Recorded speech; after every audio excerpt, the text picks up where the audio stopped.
It is difficult for me to fathom that species and habitats were in any kind of danger in the late 1800s, and yet Theodore Roosevelt made the following observation.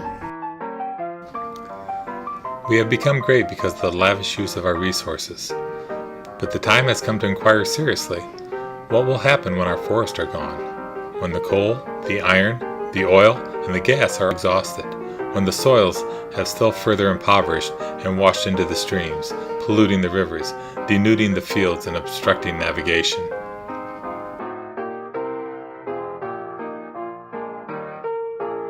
Theodore Roosevelt's concern for conservation led him to use his authority as president to create the United States Forest Service and sign the 1906 Antiquities Act to protect wildlife and public lands, which resulted in the establishment of 150 national forests, 51 federal bird reserves, 4 national game preserves, 5 national parks, and 18 national monuments. To me, Theodore Roosevelt's foresight in protecting about 230 million acres of land was amazing. He once said, I recognize the right and duty of this generation to develop and use the natural resources of our land, but I do not recognize the right to waste them, or to rob, by wasteful use, the generations that come after us. In 1872, Yellowstone was established as the first national park.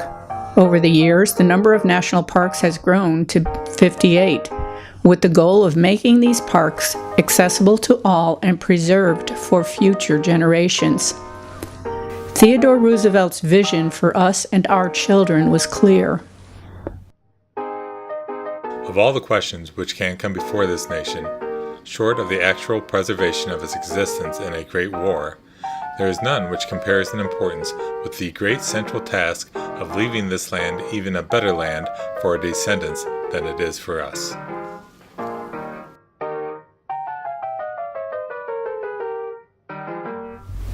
Right here in Ohio, I have enjoyed photographing the great blue herons and wildflowers at Cuyahoga Valley National Park. Over the past year, however, I have had the great pleasure of visiting 7 of our nation's beautiful national parks for the first time, and am grateful for Theodore Roosevelt's enthusiasm and foresight to preserve millions of acres for millions of visitors. Our trip began with the Gateway Arch, our nation's smallest national park, which symbolizes St. Louis as the gateway to westward expansion in the United States. The Gateway Arch is 630 feet tall with an underground museum. Visitors enjoy pre-boarding exhibits while waiting for the small 5-seat pods to carry them up. The views to the east and west from the top are spectacular.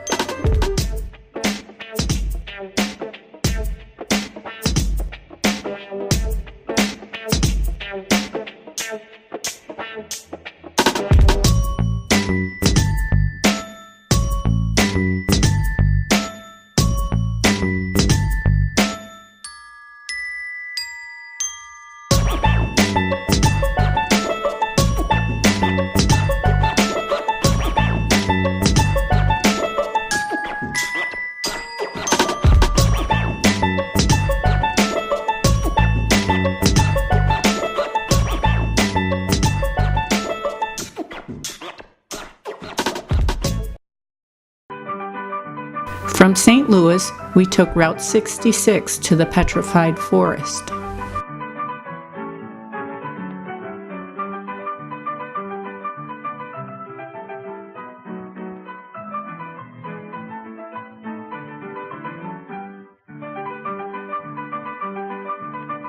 Located in the Painted Desert, the petrified forest is home to wood fossils from millions of years ago.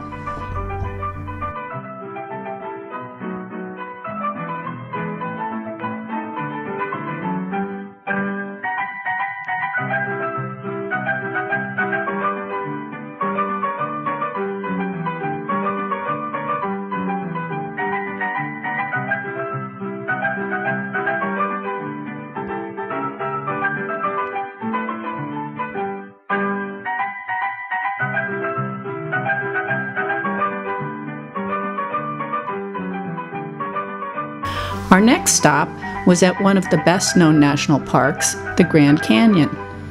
The mile-deep canyon of the Colorado River draws visitors from all around the world. We traveled along the South Rim with stops at the viewpoints along the way. In the Grand Canyon, Arizona has a natural wonder which is in kind absolutely unparalleled throughout the rest of the world. I want to ask you to keep this great wonder of nature as it now is. I hope you will not have a building of any kind, not a summer cottage, a hotel, or anything else, to mar the wonderful grandeur, the sublimity, the great loneliness and beauty of the canyon. Leave it as it is. You cannot improve on it. The ages have been at work on it, and man can only mar it.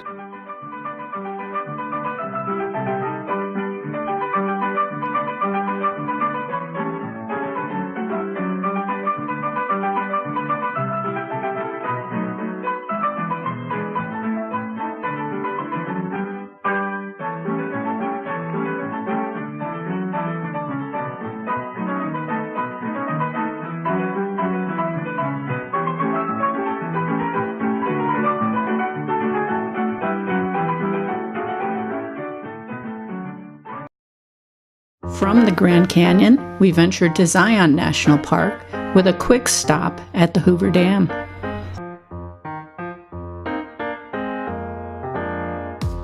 Traveling across this great nation brought a variety of scenery, from tall mountains to flat prairies and deserts, with changing climates and an abundance of colors.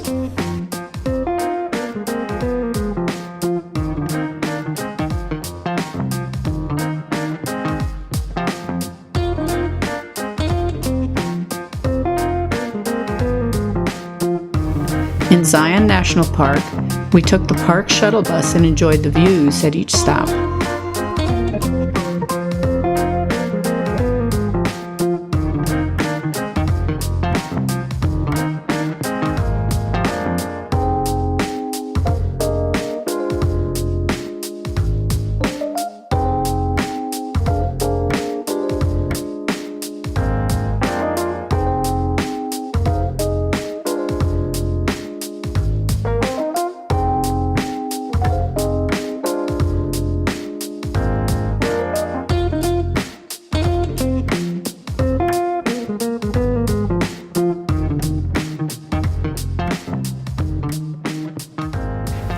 Not far from Zion was Bryce Canyon. We traveled along the 18-mile road and stopped to see the world's largest collection of towering rock formations called hoodoos along the way.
Our driving tour ended with Arches National Park in Utah, home to spectacular red rock landscapes and natural sandstone arches.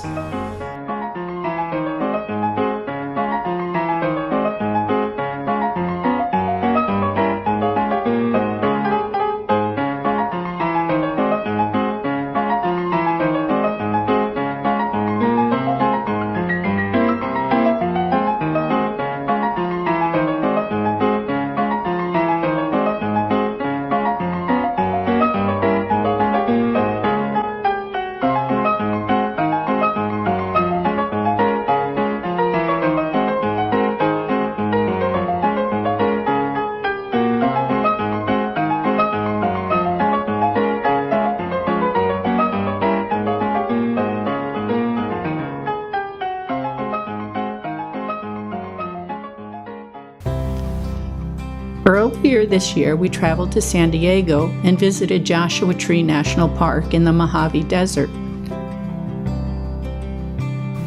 It took us 4 hours to drive through the park, where we saw many interesting rock hills. We caught the large cactus garden late in the day and left the park as the sun was setting.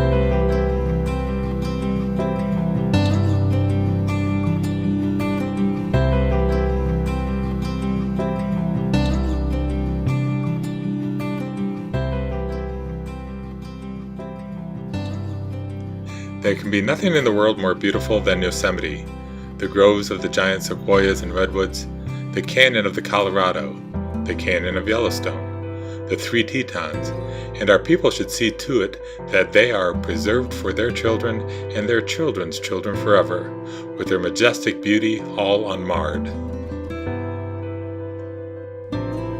Theodore Roosevelt used executive orders to establish and protect lands in this great nation of ours. His foresight and environmental legacy has truly affected the masses. I, for one, am very grateful for the national parks, which have been preserved all these years, and am looking forward to seeing more of them.